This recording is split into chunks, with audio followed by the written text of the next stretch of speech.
Hey guys, this is Ryan here from CNR Reviews. I'm going to show you guys how to take down the Mosin Nagant 9130 bolt. The reason for this is you need to clean it every now and then, especially if you're shooting the corrosive rounds. Also if you just got it, it's going to be full of cosmoline. You can break this whole thing down, put it on a cookie sheet in the oven, and it'll just melt that cosmoline right off, and you'll be able to clean it really easy, and then it'll look like this. So, alright, first thing you guys are going to do is you grab this bolt handle here with your left hand, grab the safety with your right, put your thumb on this little, the actual safety part of it here, and turn it down, and you'll feel it snap. Okay, now now this part is over here.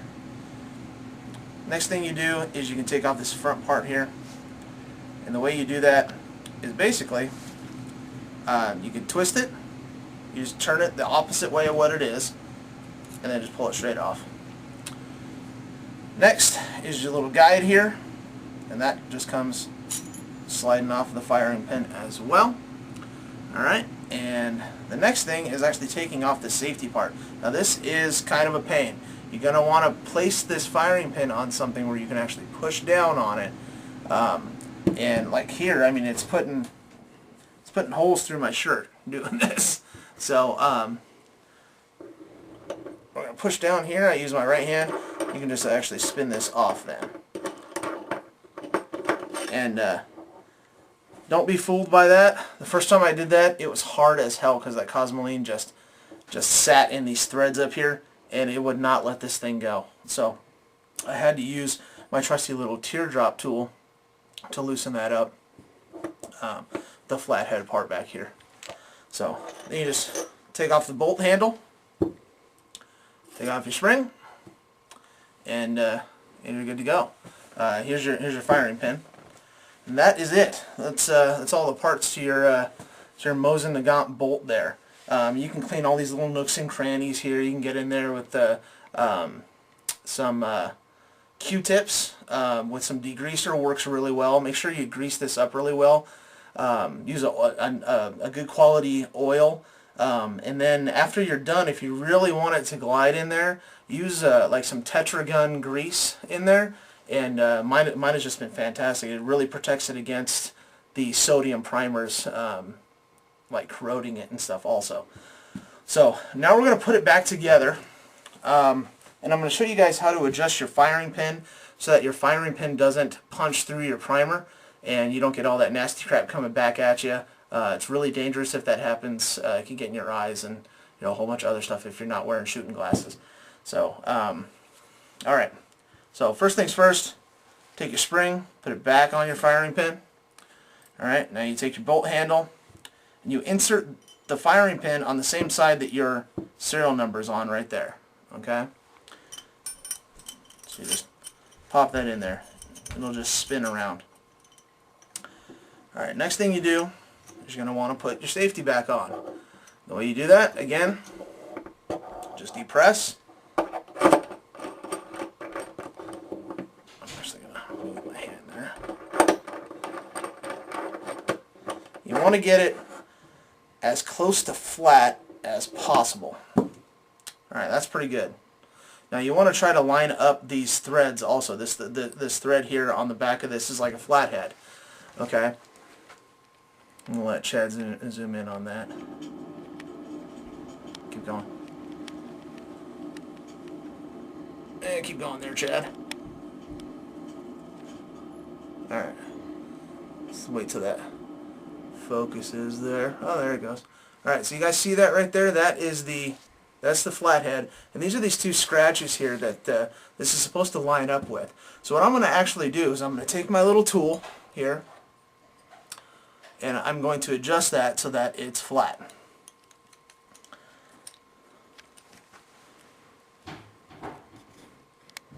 Okay.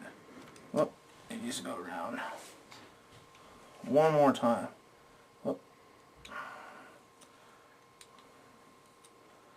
Alright, so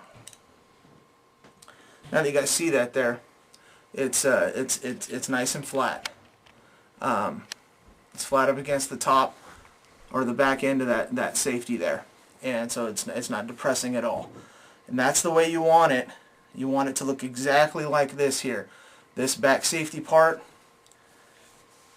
is perpendicular. It's not even. It's not on the same side here as your bolt handle. So you want it to be like that. Then you can start putting this thing back together, measuring your firing pin. All right. So your next step is to put this guide back on. The way you do that is you want to match up this little end guide here with this depression here. So, and if you got your firing pin in there right, it does have a little bit of a shape to it, so it'll fit right in this groove here. There you go. Look at that. That's perfect. All right. And now if you have it also the correct depth, you'll see that this is going to fit a little bit more flush than, you know, if it's too far forward, you're going to see a big gap there, and it's not going to be able to actually close the bolt. So get it as close as you can. The next part is actually putting this little thing on here, and the way you do that, there's a groove here, and the groove continues to the side. That's because you're going to be turning this part. And you line that up with this little tit that sticks on the side of this this guide here. Now there's a little tit here on the side of this thing that needs to go in here. So that's where the little turning point comes in.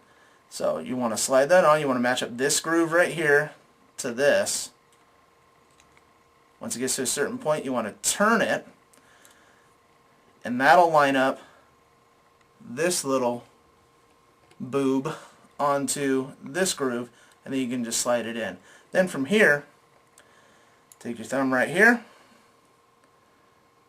watch your fingers because you can get pinched, and you just move that over like that. Snap it back in. There that is. Before you finish this step though, okay, you want to measure your firing pin. You cannot do it at this finished step. You have to bend it back to where it was. Now your firing pin is going to stick out there. Okay, and what you do is you take your little teardrop tool, and there's two little grooves in the center. Okay, keep going. Perfect.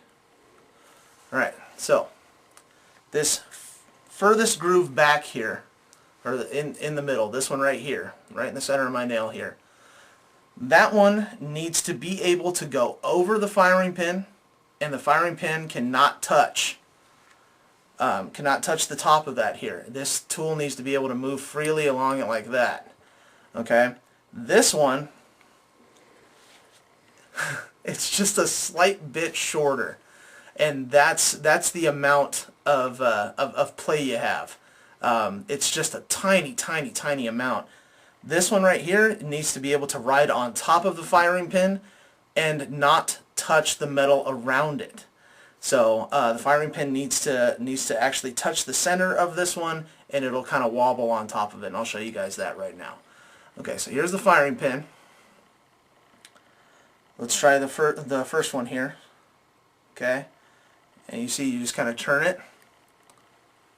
You just kind of turn it there, and it's not touching. It's real close. But you can just kind of move this around, this circle area around the firing pin. The next one, it'll wobble just a little bit. I mean, you guys see that? It's just super tiny. Just really tiny here. And you'll just barely feel it, but that'll be enough. Okay? So that's at the perfect position there. I didn't even have to adjust that. I'm awesome. Got lucky. Yeah, seriously. That's where these grooves come in the back. I mean, you can try to match that up. You can try to match that up. Oh, we're out of focus. Oh, there it is. Okay, you can try to match that up to those little grooves here as much as you possibly can. And once you do that, then it'll get closer to having this be perfect. So then you can turn your bolt back here, and again, Chad, if you want to zoom out a little bit there. There we go. You just kind of grab hold of it with your right hand this time, Put your left thumb onto this safety part here, and you just twist until it snaps. You're right in there. Alright, you want to back it out. So here, I'm going to put it into the gun here. Alright. You press the trigger, slide your bolt right in, see if it works. Here's the decocking feature. Yep. Works just fine. Alright, so that is how you take apart the bolt for the Mosin Nagant 9130, put it back together, and adjust the firing pin so that you don't punch through your primer. If you guys have any questions, let us know, and we'll help out as much as we possibly can. Thanks a bunch. Again, this is Ryan and Chad from CNR Reviews. Thanks for watching.